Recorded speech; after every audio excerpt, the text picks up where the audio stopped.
मी याआधी सुद्धा प्रसारमाध्यमांच्या माध्यमातून या संदर्भामध्ये आम्ही माहिती दिलेली आहे की आम्ही 5 बाबींवर जे क्रॉस व्हेरिफिकेशन आहे ते करत आहोत। त्याच्यामध्ये 2.5 लाखाच्या उत्पन्नापेक्षा अधिक ज्यांचं उत्पन्न आहे अशा ज्या महिलांनी लाभ गेलेला आहे किंवा ज्यांच्या संदर्भातल्या तक्रारी आलेल्या आहेत किंवा दुचाकी वाहनांच्या पलीकडे 4 चाकी वाहने ज्यांच्याकडे आहेत त्यांच्या संदर्भातल्या काही तक्रारी आमच्याकडे आल्या होत्या।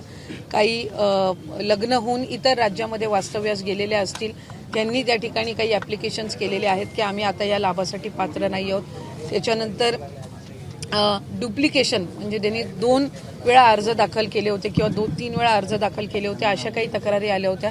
साधारणपणे आम्ही क्रॉस व्हेरिफिकेशनही सुरू केलं, पण एका बाजूला आज ज्या लाडक्या बहिणी आहेत ज्यांना एक लाभ मिळत आहे पण त्याच्या व्यतिरिक्त सुद्धा त्यांनी काही फॉर्म डुप्लिकेशन झालं असेल किंवा उत्पन्न त्यांचं जास्ती झालं असेल किंवा त्यांचं दुचाकीपेक्षा अधिक म्हणजे वाहनं त्यांच्याकडे 4 चाकी वगैरे असणारे जे आहेत त्यांनी स्वतःहून सुद्धा हा जो लाभ आहे हा परत देण्याची सुरुवात ही केलेली आहे। काही आम्हाला गेल्या महिन्यात सुद्धा प्राप्त झाले, डिसेंबर महिन्यामध्ये, काही आता जानेवारी महिन्यामध्ये प्राप्त होत आहेत आणि ते आम्ही सरकारी चलांच्या माध्यमातून त्या ठिकाणी ती संपूर्ण जी प्रोसिजर आहे ती करून घेतोय। मी आपल्या माध्यमातून या लाडक्या बहिणींचे आभार सुद्धा मानीन की त्यांना ज्या वेळेला लक्षात आलं की आपल्याला 2 वेळेला लाभ आलेला आहे किंवा आपण त्या लाभासाठी पात्र नाही आहोत त्यावेळेला त्या स्वतःहून पुढे येऊन राज्य शासनाचा हा जो निधी आहे हा त्यांच्या पात्र असण्याच्या पलीकडचा जो आहे जो सरप्लस त्यांच्याकडे आहे ती परत करण्याची प्रामाणिक भूमिका ही महाराष्ट्राच्या या लाडक्या बहिणींनी घेतलेली आहे। त्याच्यामुळे बहिणी या लाडक्या सुद्धा आहेत आणि त्या प्रामाणिक सुद्धा आहेत हे आम्हाला या उदाहरणाच्या माध्यमातून पाहायला मिळालं। जवळपास 4,000 महिलांनी अर्ज केलाय की हा साधारणपणे सुमारे अर्ज आहे, हा अंदाजे अर्ज आहे, याच्यापेक्षा कदाचित अधिक कमी जास्त त्याच्यामध्ये निश्चितपणाने होऊ शकतं आणि हे साधारणपणे चालू राहणार आहे।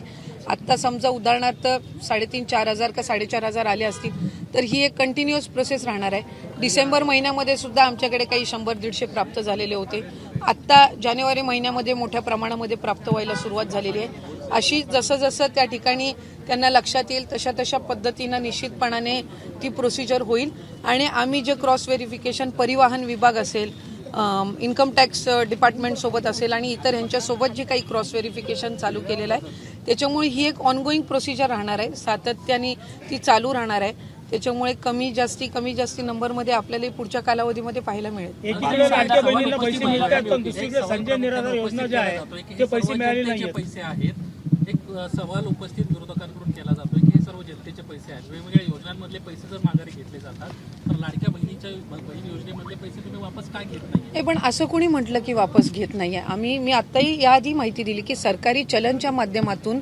आपण राज्य शासनाची जी तिजोरी असते ट्रेजर त्याच्यासाठी आम्ही अर्थ नियोजन विभागासोबतही त्या संदर्भातला आमचं संपर्क चालू आहे। ते एक स्वतंत्र हेड म्हणजे रिफंड हेड जो असतो तो त्याच्यासाठी ते आम्हाला त्या ठिकाणी तयार करून देतील आणि त्या माध्यमातून हे राज्याच्या तिजोरीमध्ये येणार आणि ते वेगवेगळ्या योजना असेल किंवा इन्फ्रास्ट्रक्चर असेल किंवा इतर ह्याच्यासाठी जसं रुटीन शासनाचं रिफंडचं फंड वापरला जातो इतर योजनांसाठी किंवा शासकीय जी काही आपली लोकउपयोगी लोककल्याणकारीच्या योजना असतात तर त्यामध्ये तो वापरला जाईल। मुद्दा असा आहे प्रामुख्याने तुम्ही असं म्हणताय की ज्यांचे अर्ज माघारी आलेले आहेत ते पैसे माघारी येत आहेत, परंतु ज्यांना चुकीच्या पद्धतीनेच अर्ज भरलेले आहेत जे अजूनही बोलायला तयार नाही। मी याआधी त्या संदर्भातली माहिती दिली की आमची जी क्रॉस व्हेरिफिकेशनची प्रोसिजर आहे परिवहन विभागासोबत चालू आहे, जे उत्पन्नाच्या पलीकडे जाऊन ज्यांनी त्या ठिकाणी लाभ घेतलेला आहे ते सुद्धा आम्ही क्रॉस व्हेरिफिकेशन करत आहोत।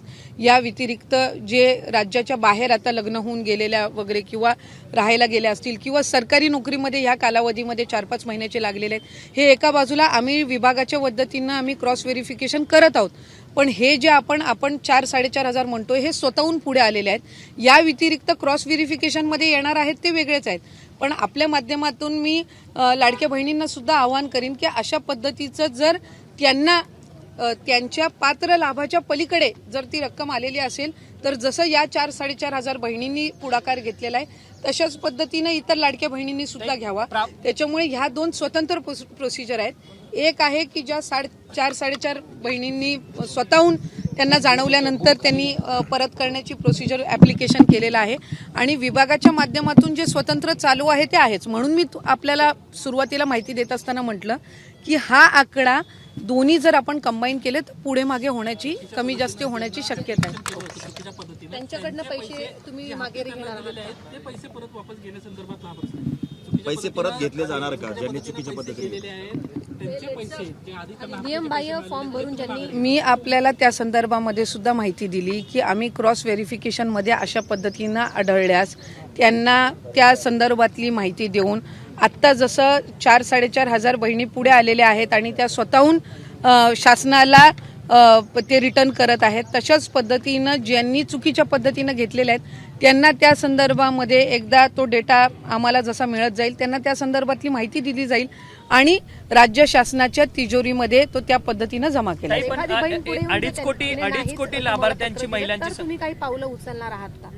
जर नियमबाह्य फॉर्म भरून सुद्धा जर एखाद्या बहिणीने लाभ घेतला असेल आणि तिने जर अर्ज नाही केला तर तुम्ही काही पावलं उचलणार आहात का? मी पैसे त्या मागे संदर्भातली आपल्याला माहिती दिली की क्रॉस व्हेरिफिकेशनमध्ये अशी ना तशीही आम्हाला त्या संदर्भातली जी माहिती आहे ती मिळणार आहे. या 4-4.5 हजार जे आहेत त्या स्वतःहून आलेल्या आहेत पुढे. तशाच पद्धतीनं आम्ही विभाग म्हणून जे क्रॉस व्हेरिफिकेशन करतोय त्याच्यामध्ये तो डेटा तसाही येणारच आहे. त्यामुळे या स्वतःहून पुढे आलेल्या आहेत त्यांचं आम्ही स्वागतच करतो. अशाच पद्धतीनं इतर असतील तर त्यांनी स्वतःहून पुढे यावं आणि अदरवाईज क्रॉस व्हेरिफिकेशनमध्ये हळूहळू आमच्याकडे तो डेटा तसाही येत आहे. ताई, तुम्ही म्हणतात की क्रॉस व्हेरिफिकेशन करून डेटा तुम्ही कलेक्ट करणार आहात. 2.5 कोटी लाभार्थी महिलांची संख्या आहे. साधारणपणे तुमच्या डिपार्टमेंटकडे काही आकडेवारी आहे का? जर क्रॉस व्हेरिफिकेशन झालं तर इतकी आकडेवारी ती खालावेल म्हणून. आम्ही सुरुवातीपासूनच या संदर्भातली भूमिका स्पष्ट केलेली आहे की क्रॉस व्हेरिफिकेशन किंवा स्क्रुटिनी आम्ही 2.5 कोटी लाभार्थ्यांचं पूर्णपणाने करणार नाही. पिवळा आणि केशरी कार्ड धारक जे आहेत त्यांचं उत्पन्न 1 लाखापेक्षा कमीच आहे म्हणून ते पिवळे आणि केशरी कार्ड धारक आहेत. त्याच्यामुळे ती जी संख्या आहे ही साधारणपणे 1.5 कोटीपेक्षा सुमारे त्याच्यापेक्षा अधिक जात असते. त्याच्यामुळे तिथं स्क्रुटिनी किंवा क्रॉस व्हेरिफिकेशन करण्याचा काही विषय येत नाही कारण त्यांचे उत्पन्न हे त्यांना जे कार्ड मिळालेलं आहे जे पूर्वीपासून अन्न व नागरी पुरवठाच्या माध्यमातून किंवा इतर योजनांचा ते लाभ घेत आहेत त्याच्यामध्ये ते क्लिअर आहे. दुसरी महत्त्वाची बाब नमो शेतकरी योजना आहे ज्याच्यामध्ये 1000 रुपयाचा लाभ काही महिलांना मिळत असतो. त्याच्यामध्ये सुरुवातीपासूनच आम्ही शासन निर्णयामध्ये एक निर्गमित केलेला आहे की ज्या इतर योजनांचा लाभ घेतात पण तो 1500पेक्षा कमी आहे त्याची जी वरची कॅपिंग आहे ती लाडकी बहीणच्या माध्यमातून दिली जाईल. म्हणजे उदाहरणार्थ नमो शेतकरीचा 1000 रुपयाचा लाभ हा लाडक्या बहिणींना मिळतोय. आता 1500 तो करण्याच्या दृष्टिकोनातून वरची जी 500चा लाभ आहे हा लाडक्या बहिणीच्या माध्यमातून दिला जाणार आणि ह्यामध्ये आम्ही कुठलाही शासन निर्णयामध्ये बदल करत नाही. आपण जो GR सुरुवातीला बघितला किंवा शासन निर्णय जो आम्ही निर्गमित केलेला आहे त्यानुसारच त्या ठिकाणी ही सर्व प्रक्रिया सुरू आहे. ABP माझा, उघडा डोळे बघा नीट.